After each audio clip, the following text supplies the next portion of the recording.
And I got some notes at the bottom, but I hopefully get about that for a bit. Okay. All right. So, all right, let's see. Okay, so it'll be different from what you're used to. It'll be interdisciplinary. Okay, so a lot of history, like I was saying, and that'll be important to understand where we're at today. And since we're going to talk a lot about colonialism, we'll have to talk about the here and now. So, University of New Mexico and where that was built. It was built on the lands of the Pueblo of Sandia. And oftentimes, like this kind of land acknowledgement gets shared almost as like, here's this thing that happened in the past, and we can kind of forget about it and kind of move forward. But it's a very painful history, and it's often kind of ignored or denied. But I'm interested in how does this reality, like our current reality, and the fact that this is literally where we are right now, and a lot of what's happening today is kind of dependent on this very violent history. Like what do we make of that? So it's not like this kind of event in history like colonialism and it's gone and now we're good. It's inseparable in a very deep way from what's going on today. And I would say that the conditions, like the world views, the ideas that gave birth to like this event, this genocide, and where we're at today are still with us in a very deep way. Okay, in some ways they still shape how we relate to ourselves and to other people. Okay, that's what we're gonna get into a lot today. Is how is it that colonialism remains in the present and its traces and in very significant ways. Okay, so colonialism is when a nation takes over the land of another people and extracts its resources and exploits it economically. It's a very violent process. And there are many different types of colonialism. Often it involves the imposition of the colonizer's religion, culture, language, and the destruction of the culture, language, and ways of being of the colonized population. Okay. And I'm going to talk a little bit about the history from Howard Zinn's account. The first kind of, you can think about an inaugural event or a very important start in 1492 when Columbus discovered the Americas, right? And Spain was trying to find a new trading route to India, and they stumbled upon the Bahamas. And Columbus found like people who were had a very different lifestyle. They had a lot of liberty in their sexual practices. They had a lot of kind of equality in the way that they shared resources, and we found it remarkable. And at this time in Europe, there are two discourses on otherness. Okay? Basically, from Celia Brickman's book, Aboriginal Populations in Mind, and she's describing two ways that Europe thought about the idea of others, like otherness. The first one was a popular medieval discourse that thought about others as like noble savages, they're like barbarians. And the other discourse is more of kind of arising out of the Crusades. It's a religious, legal discourse. It thinks about people outside of the Europe as like heretics and infidels and people that needed to be brought under Christendom. Their lands needed to be conquered. Their lands are essentially uninhabited. Okay, so this is how Europe was thinking about the idea of an other outside of Europe at the time, right? And so Columbus finds this, native population quite different and is astounded by like how hospitable they are. And then he goes back to the king and he says, kind of spins up wild tales about rivers flowing in like gold, like a population just ready to like accept Christendom, and let's just go and let's like make use of this, let's make a killing. And they were looking for gold, they were looking to like kind of expand the world. So Columbus goes back to Hispaniola where he had the fort, and he finds it completely destroyed. He finds the guards that he left there were like gone, the fort was gone, and apparently the guards that he had left to kind of guard the fort went off looking for gold, and they enslaved like children for labor and women for sexual exploitation. So the Taino people, indigenous people at the time, were kind of they realized how dangerous the situation is, and they killed the Europeans and destroyed their fort. Columbus retaliated, instituted like a very virulent system of slavery. And, that's when rapacious colonialism started. And the idea was that these people, like these savages, had to be converted to Christianity. Okay. And the idea was that they would be civilized through like a very severe kind of brutal slavery. Like this would civilize them into like kind of being a little bit more, European, or so to speak. And we'll get into that more. So within 2 centuries, the native population went from 100 million to around 5 million. So you can think about the scope of that, like over 90% of the population. And the colonization of the Americas and its immediate impact on like the global market and was like very huge. And we're gonna get into that a little bit. Okay, so now you're thinking, how could this be possible? How 90% of the population gone, like how was there no like sense of morality, right? It's shocking. And a lot of times there are ideas, the first kind of ethical or moral debates happened in like the 16th century, and it was the first moral debate about colonialism. It was between a guy called Bartolomé de las Casas and a guy called Juan Ginés de Sepúlveda. Okay, probably butchered their names, but they're 2 Catholic priests. And they were called upon by the king in the court to have a debate, and the outcome of the debate would decide like the policy of Spain towards colonialism and whatever's going on. So de las Casas was saying that we should not enslave the native population because they're human, they have a soul. Right? Now that's great, that makes sense, right? But the problem was they needed to extract resources from the colonies. Like the idea that we should just give up on slavery that's not acceptable. Like they needed to keep doing this. So de las Casas suggested that we can use Africans because their blackness basically means that they're not human. They can be used for slave labor. So what you're getting in this debate and kind of an outline of what it means to be human, and you're getting like this sense of a natural difference between races, and it's getting used to essentially justify colonial violence and extraction of wealth. And de las Casas' ideas about blackness were actually present in a discourse, a religious discourse, right? You know the curse of Ham from the Bible. So this is like a story from the Old Testament about Noah being found exposed by his son Ham, and his son Ham didn't like cover him, and Noah woke up and was upset and cursed his descendants, Ham's descendants, into a lifetime of servitude. And Ham means black in Hebrew. So this is like the narrative, the biblical narrative that gets often used to justify slavery. Now, the very interesting thing, the very important thing to realize is that. And so I'm sorry, kind of bringing curse of Ham. So, are you saying to, or were you about to say this? I just got really involved into it. And then the curse of, like, they used that as evidence that black is less. And that they should be enslaved. They have been condemned to a lifetime of servitude. Mm-hmm. Yeah. This was like a big religious justification. And it was actually used against the peasantry in Europe. So before it was associated with race, it was associated with class. So the peasantry in Europe were often associated with blackness because of their exposure to the sun and their nearness to the soil. So the same biblical narrative about Ham that justified slavery justified the servitude of the peasantry. Okay, so this is something kind of bear in mind in this historical narrative, the way that race, class can get tangled up in a very important way. Okay. So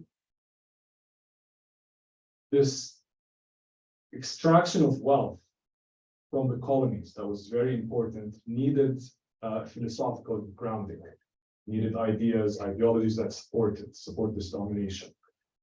And so you got European clerics who were arguing that non-whites were born to be slaves because they are ruled by passion and not by reason, and they're closer to nature. So around this time, you're getting these binaries, like these opposites getting constructed of like kind of non-white as well. The white is kind of the self, it's pure, it's civilized, it's rational, it's controlling. The non-white is the opposite of that. It's irrational, it's wild, it's dangerous, it's primitive. And these are all very important binaries that were getting constructed and kind of peddled and internalized, and they were determining the way that people related to each other and the way that Europe's related to other cultures, and even the way that people within Europe and outside of Europe related intersubjectively. So we're going to keep an eye on that. We're going to track the way that these binaries operate. Okay? And just to give you a sense of the breadth of colonialism, because I'm, making some big statements, right? But colonialism was a truly global force. If you look at this map here, this is the map of the world, right?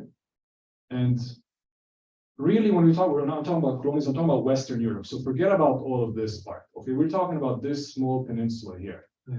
This small peninsula in 1914 controlled 84% of the world. Okay? This is the map of the world, and these are all the countries that were colonized by Europe. This is the green stuff. Countries that were never colonized by Europe in the 500 years of colonialism are literally 5. Yeah, what's that one in Africa? You know? That one's false. That one's a mistake. Oh no, Africa. So it's there's Liberia and there's Ethiopia. Okay. There's Thailand, there's Korea, there's Japan. And Korea is, if you split Korea into 2, then it's like 6 countries, right? But like imagine the scope, like literally the whole world for 500 years, right? Imagine the destruction of cultures, the destruction of languages, the destruction of different ways of being, the imposition of the European model of the world. This happened for 500 years across the entire globe. Okay, I mean, so Eurocentrism, right? Like literally, look at this map. Like, look at this map, right? Where is Europe? Europe is at the center of the map. Yeah. Where is the Middle East? The Middle East is named in relation to Europe. And what is yellow? I can't see the rest of it. It's like European sphere of influence. That's Saudi. So if you even just look at this, like even like you can see how Eurocentrism is embedded in the map itself. Like the Middle East is named in relation to Europe. Europe is at the center of it. And so with the different colors, so like green to the middle green to the yellow is like amount of control. Partial. Yeah. Yeah. Partial European control of influence. Yeah. Wow. So truly a global phenomenon. And what happened with Europe is when they found themselves that they've kind of succeeded at putting themselves at the center of modernity, they developed something that every other dominant kind of colonizer develops. It's like a sense of ethnocentrism. Okay, but with Europe, this is what's unique, is that they developed a racial classification system that justified their ethnocentrism. So not only were they kind of superior, they were naturally superior. There's something about inherent to their like race that makes them superior. And this is a racial classification system that covered the globe, and it mapped out kind of others and non-whites along these kind of binaries that we were just talking about. And this is Cecil Rhodes here, who from Africa's Rhodesia and apartheid, being quite flamboyant and very superior, very supremacist. Now, this other thing that's very interesting about Eurocentrism and what it came up with is a different model of history. It came up with new temporality, where Europeans started to see themselves as the moderns of Europe. They're the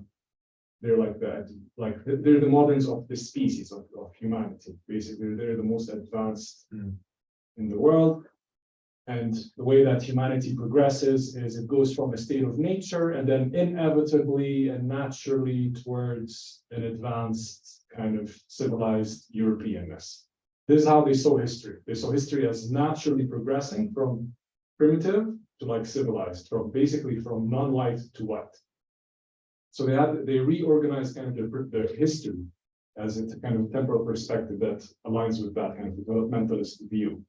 Okay, and this is like now when we kind of put it to words, it's like interesting. It's like something okay. So, but this was a very unconsciously accepted model of how we see time and how we see the world and how we see history, and it was kind of getting internalized even by people who were ostensibly trying to combat Eurocentrism.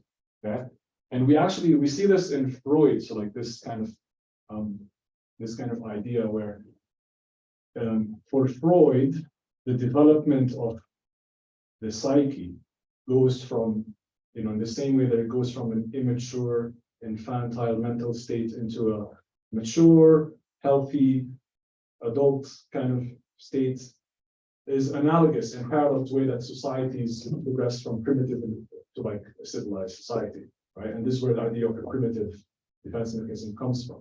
So colonial thinking and this kind of developmentalist view of history is embedded in a deep way in Freud's thinking and psychoanalysis, and in European thought in general. Right? So when we kind of point it out, it's like, okay, weird. Maybe that's not how things necessarily develop.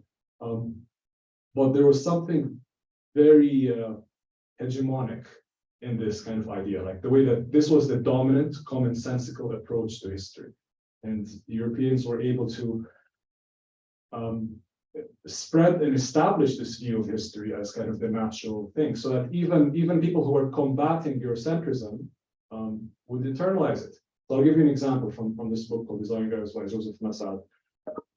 You had this famous French Orientalist, Renan, was giving a lecture, fancy pants French lecture in 1880s in the Sorbonne, and he was talking about how Islam is inherently hostile to science and philosophy.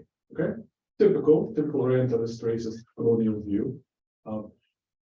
Now, a Muslim intellectual called Al-Afghani heard about this, and he was like, "This is not acceptable. I have to combat this." And what he did is this is the argument that he lays out. So to give you a sense of how things were looking like at the time. He said basically that religion is kind of something that gets adopted in a transitional phase from the move from barbarism to like civilization, and this happened for Europe through the Protestant Reformation. So what he was telling Renan, the Orientalist, is like, be patient, right? So he's saying that eventually, at some point, we will also be, civilized and like, you white and European. So like so there's like kind of an acceptance of the terms and the frameworks, even by people who like didn't necessarily think of themselves as doing that.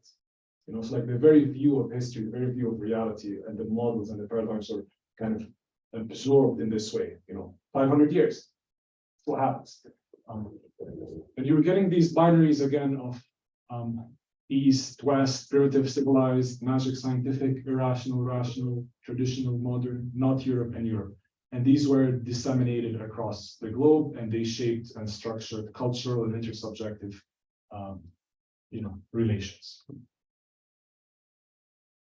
So, got a little statue of David here. So if you notice, it's only upon the discovery of the Americas and colonialism that Europe starts to talk about itself as like a universal human. So Europe is not only kind of classifying the world and kind of projecting certain images of others, it's also constructing an image of itself, right? So it's this is where Europe is starting to understand itself as like the universal subject of history, and so in some ways it's like non-European, this other, in order to come to an understanding of itself.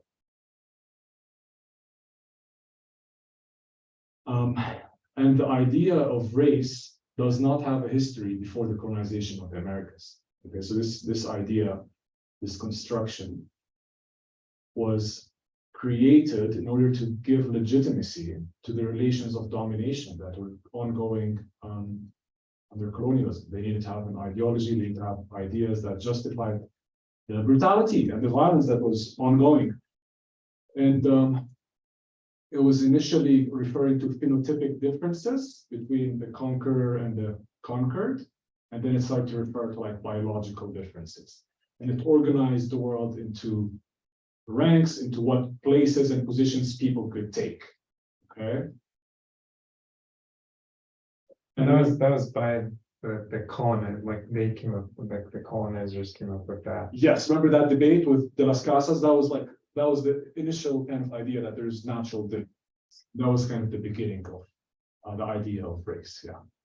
And we know as physicians that race is a construction. It's the AMA came out and they have this very clear statement that race is a social, not biological construct. So now we're sitting here and we're understanding what is this construct, where did it appear, and why does it exist, right?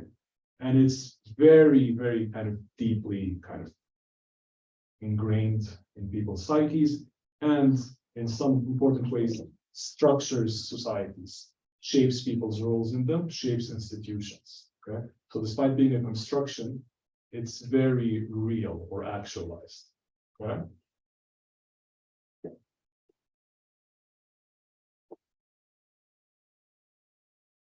Okay, so this was also around the time that Europe is coming to the Enlightenment, right? Europe is doing great. Europe is, thinking about itself as the universal human. They are the reasonable, they are the irrational.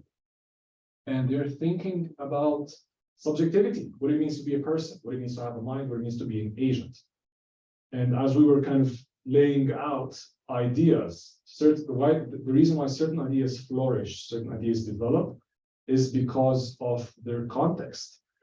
There are material practices that shape ideas, okay? And there's kind of an interchange that ideas also affect material practice. So one idea that was emerging at this time of colonial domination is a very influential idea that is still with us today, obviously. It's René Descartes' cogito ergo sum. I think, therefore I am. So think about that for a second. Like, what does that mean? Like, I think, therefore I am. Well, I'm curious on where your interpretation is going and how society kind of takes that phrase, but that initially came from Descartes' questioning of, is this reality, or is this just a dream? And the fact that he is a thinking thing, that he can recognize that he is thinking, means that he actually is a thing, as opposed to not just a part of something else. So right. That he can, the reality around us could be something else, but the fact that he knows that he is thinking means that he is something. Right. The basis of existence, the basis of reality is rooted in this metacognitive kind of understanding that there is thought, there is thinking. And you're but if we kind of strip it down a little bit, so I think, therefore I am. What does it mean to be? What does it mean to be a self, to be a person, to be a subject? Thinking. It is thinking that establishes you as a person, right? And if you think about Descartes' model of subjectivity, model of like a person, you kind of get this sense of a human being with like a little kind of another human being who's like a thinking subject in their mind, kind of like this little creature here, okay? And so you're getting this sense that thinking and reason in some ways is essential to what it means to be a human, to be a person, right? So you're getting almost like a secularization of the idea of the soul. So instead of soul, you have reason. So what is it that makes a human being, a subject, an agent? It's reason. Who did not have reason? Who in their imagination was irrational? The other races, the lower races.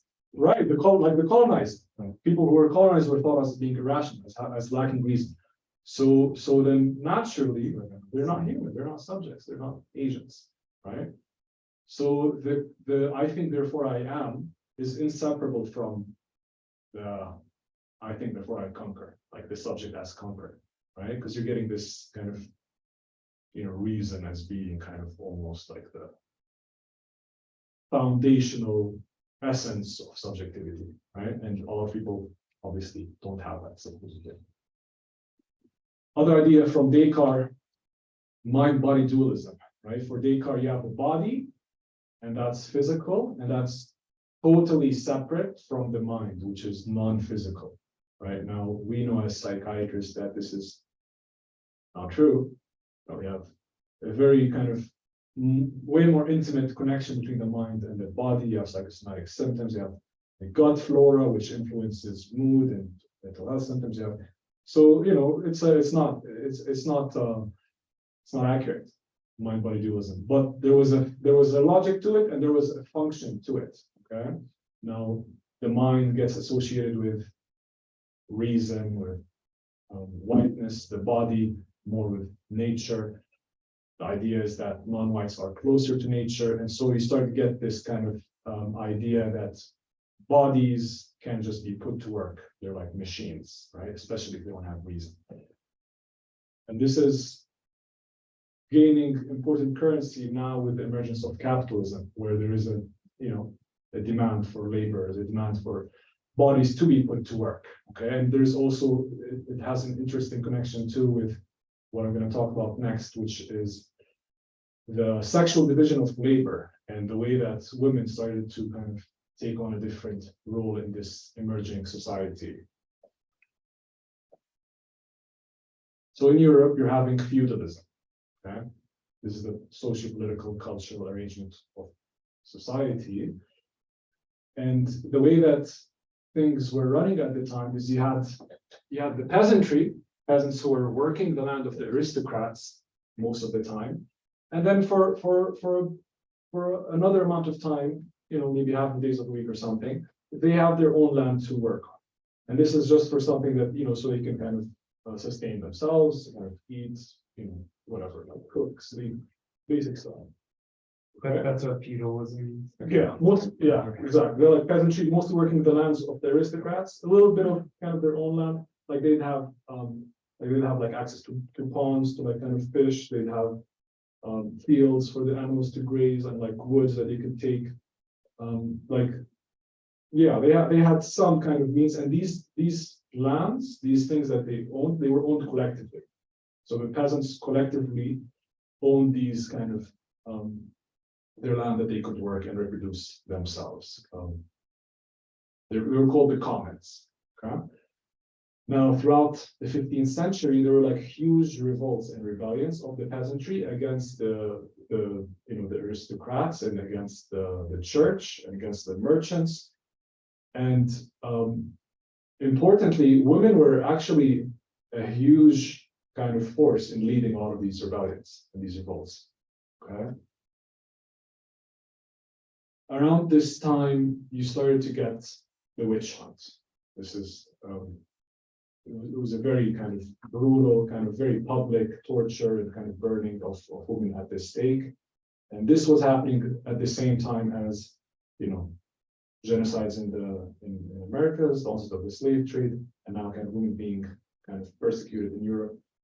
And as a result of the revolts, these lands of the peasants were being expropriated. They were taking away.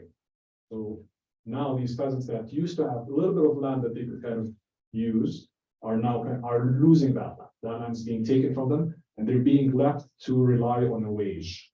Okay, so now they have nothing, so they have to rely on a wage. And this is the emergence of capitalism. These are the forces that basically bring capitalism out of feudal society. So capitalism emerges out of the heart of feudal society.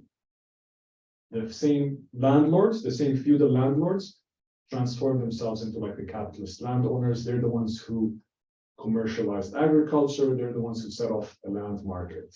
Okay, so a lot of people say like capitalism was actually a progressive force from feudalism. It got better. This argument is that it actually emerges from the heart and the kind of the worst parts of feudalism. Okay, and there's this really good book by Silvia Federici called Caliban and the Witch, and it goes more into these witch hunts, like what was going on there, why was that happening? So there is an obsession in Europe at the time with population growth. There was a very popular ideology called mercantilism, which posited that a strong nation has a big poor population that can be basically exploited for their labor.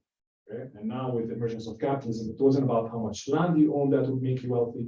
It's about how much laborers you have and how much you could make them work.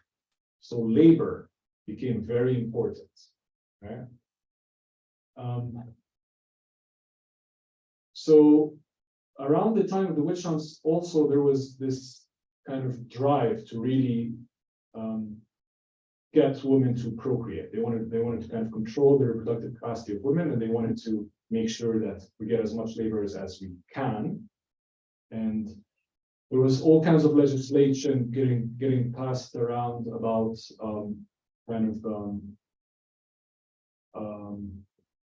basically, illegalizing abortion and also criminalizing like all forms of contraception. Really, this was happening. And if you look at what these witches were being accused of, oftentimes they were accused of being baby killers. Okay, so what these witch hunts did, according to Silvia Federici, is they really enforced this new role of basically what she calls the housewifeization. So now there's an important role that women have to play, that it's about unpaid reproductive labor. Okay? So in the capitalist society, uteruses started to be linked to like labor and laborers, and this was something important that was going on at the time. So now the state has hold over procreation. Right? And this was a very important period, the witch hunts, and they established new norms for what it means to be a woman in the society. And if you think about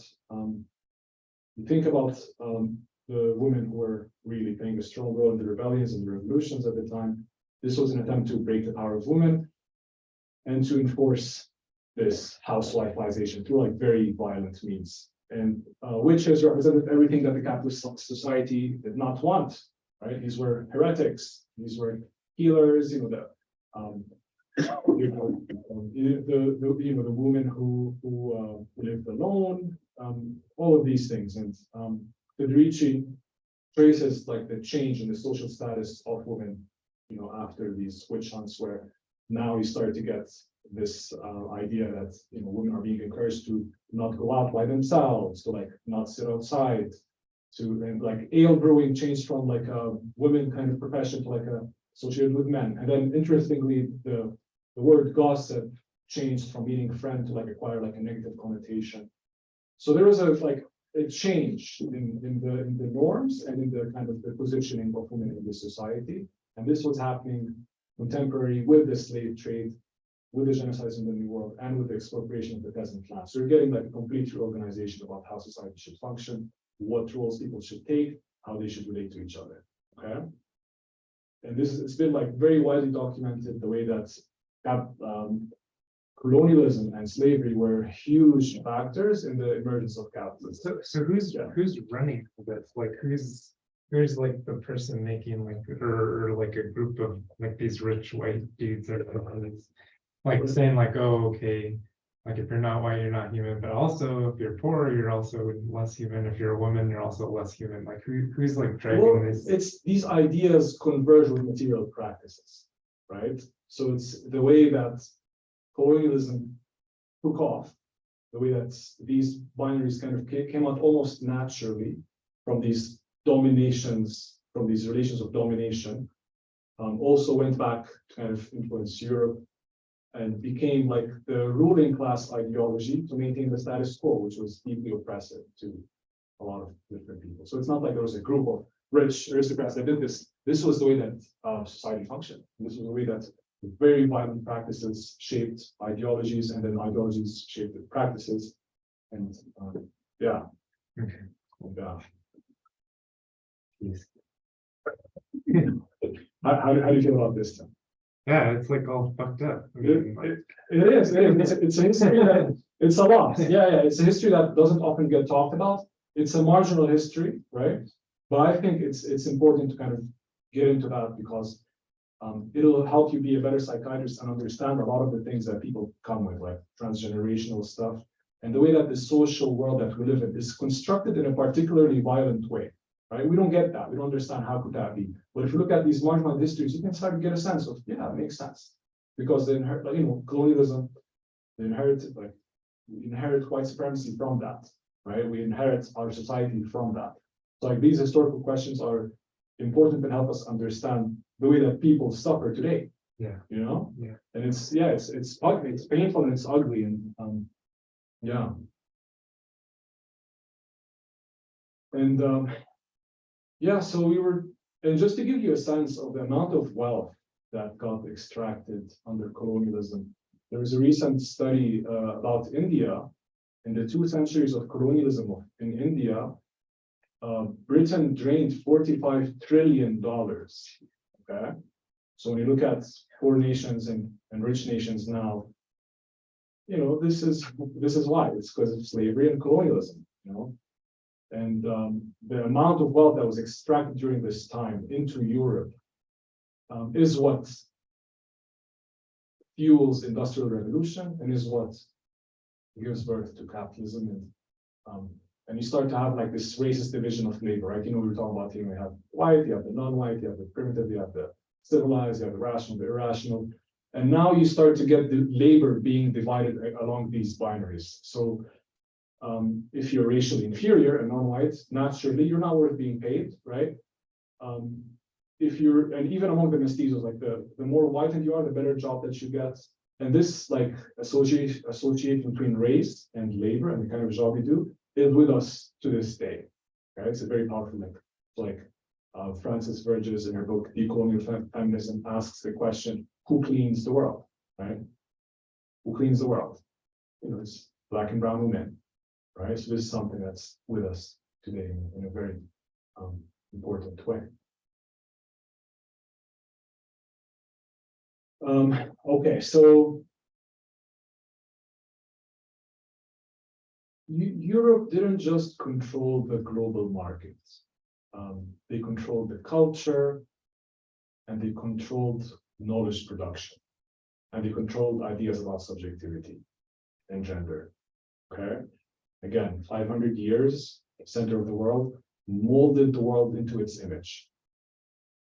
And this is a quote from Quijano, and he's kind of outlining this new global model of power. He says, in the control of labor and its resources and products, it is the capitalist enterprise. In the control of sex and its resources and products, the bourgeois family. In the control of authority and its resources and products, the nation state. In the control of intersubjectivity, Eurocentrism. Okay? So Eurocentrism, white supremacy, you know, these things are very similar. So what I'm saying to you is that this society that we've inherited, there is something in the social fabric, like of our world, in the way that intersubjectively and culturally things are kind of constructed in a violent way. It's not made to be home for everyone. This is made to be home for a specific person, colonizer. Okay, so there's something traumatizing about the social fabric, the very world that we live in. Okay, and here's a quote from a psychiatrist. Her name is Beverly Stout. This is what she says. She says, "The white supremacist society, racist projections invade the intersubjective space." Right. So these binaries, primitive, irrational, these are projections. So racist projections invade the intersubjective space, and the Black racial other is forced into a position of deflecting, defending against, metabolizing, or internalizing the toxic projections of the white dominant society. Right. So here you can understand the quote from James Baldwin. To be Black in this country and to be relatively conscious is to be in a state of rage almost all of the time. Okay. This is not just poetic, this is real, like, you know, and it helps you kind of maybe rethink about certain reactions, certain symptoms, certain ideas that some of your patients might have, you know. We talked about some hugely disturbing things that happen in history. These things get transmitted. These things don't just go away. Representations of self and object, experiences, affects, they get carried over to the descendants, whose task it becomes to deal with the shame, rage, helplessness, entitlement, and guilt that the previous generations have been unable to work through for themselves. Okay, and I'm going to fast forward closer to this time, you're thinking maybe, all right, like, I guess they used to be racist back then, like, we don't have that problem so much in terms of the knowledge. And just to give you a sense of the way that Eurocentrism and like this paradigm and like the way that it seeps into the most kind of basic assumptions and the way that we do knowledge, we can think about some ways that our profession has been complicit. So have you heard of drapetomania? Molly's nodding her head. Drapetomania is a disease in the brain of a slave who wants to, escape captivity. It's like, how could they possibly want freedom, right? This other one, I don't even know how to pronounce it. I'm not gonna try. Yeah. And what it refers to is a pathology, like the disrespect for the master's property. And the cure for it is like extensive whipping. This is all mainstream psychiatry. This is like accepted, mainstream, well-respected positions.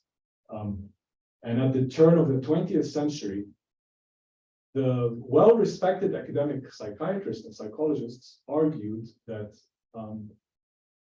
the brain for Blacks who were enslaved is unfit for freedom, right? And they were actually using some statistics and data of an increase in mental illness following emancipation. These were respected journals, respected doctors. These were mainstream opinions, okay?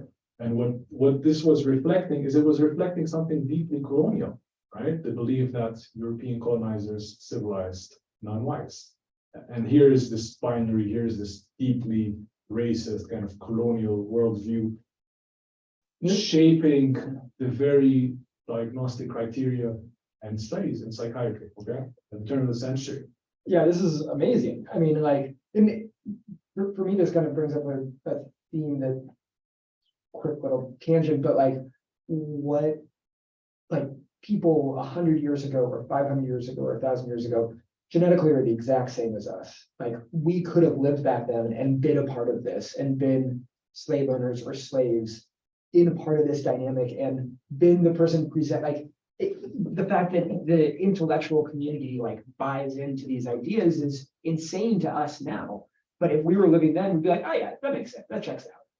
And it makes me think of like what kind of things I hope are not as extreme as this, but that we that we don't recognize in our society that science or literature supports, Yeah. but we're just not able to have that like recognition of how fucked up it is. Yeah, 100%. I think that is the crucial question. Basically. Yeah. Because and what it shows you is that these things don't get discovered, invented in an objective lab somewhere. The way that we practice psychiatry, our knowledges, our sciences are not immune from socioeconomic, political influences and historical kind of context, right? So yeah, that's a very important point. And we'll get into that. We'll get into some more recent stuff that was going on around the civil rights era. And we're going to get into this book by Jonathan Metzl, who's a psychiatrist at Vanderbilt. It's called The Protest Psychosis. And we're going to basically get more into the very diagnosis of schizophrenia and how certain racial biases went into its construction. Okay, well that'll be for next time. But yeah, Jay's point is I think one of the main things that we want to take away from this is that how is it that we're practicing right now in a way that maybe has like some blind spots, and who is it damaging? And speaking of blind spots, so this is a really good quote from Invisible Man by Ralph Ellison. And it says, "I am invisible simply because people refuse to see me. It is as though I've been surrounded by mirrors of hard, distorting glass. Invisibility is a matter of their inner eyes, those eyes with which they look through their physical eyes upon reality." Okay. So this is like the colonial worldview. This is like a perspective that makes you not see certain things, right? So these binaries that we're talking about, the way that they structure the world is they structure the perception. It rendered certain people invisible. Okay, so us being able to go into that history, going into how huge that was and how influential that was, and the way that maintains a stronghold on our current reality, right? Might be hopefully might help us maybe not render certain things invisible, you know. So that's one of the good things about having these conversations. And I think if I want to give you one pragmatic, like one practical kind of advice or thing in this whole lecture is, you get a patient, before you get into their psychological reality, you want to agree on reality. You want to agree on what the reality is, because people live in vastly different realities, and oftentimes things get pathologized, things get kind of not understood because you're not agreeing on reality first. So that needs to happen, all right, with patients before you get into psychological stuff, especially this is especially for therapy. Okay, and I think I'm done. We're gonna get more into psychoanalysis, psychodynamics, and like clinical stuff over the next 2 lectures. So this was like important in terms of foundation, Yeah. for like what we're gonna get into next. Because if you're not getting into like this history and the way that's with us, the way it shapes things, it's not gonna make sense. You know how? Yeah. Cool. Yeah. Thanks. You're welcome. Thank you. You're welcome. Yeah. Any questions? Anything you want to talk about? Yeah, it was good to hear. I guess I'm naive to a lot of this shit. Like shocking too. It is. But, man, It is. Yeah. Yeah. Aziz, how do you feel, like, how do you keep from feeling rage all Oh, the yeah, time? I have trouble hearing you. Oh, sorry. Can you hear me okay? Okay, I think we're good. Yeah. I guess, how do you keep from feeling rage all the time? And then how do you direct that?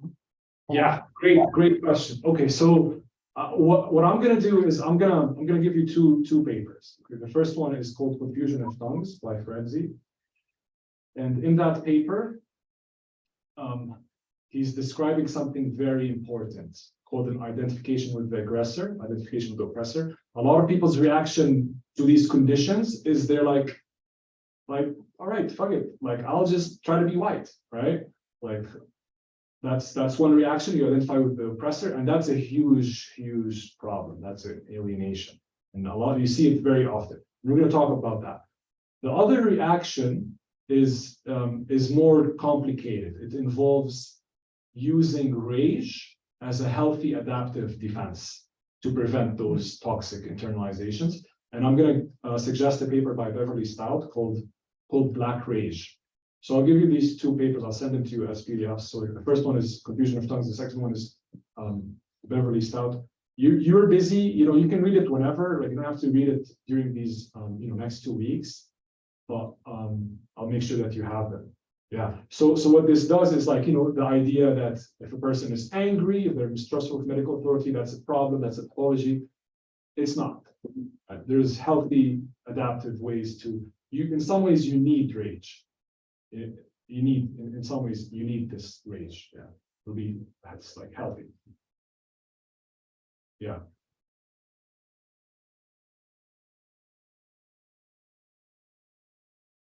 Any other questions before we head out? Okay, great. Well, this has been good. I'm excited to talk to you more in the next week, and we'll be getting more into the psychodynamic stuff. Okay, the identification of interactions. Cool. Yeah, thanks so much for coming.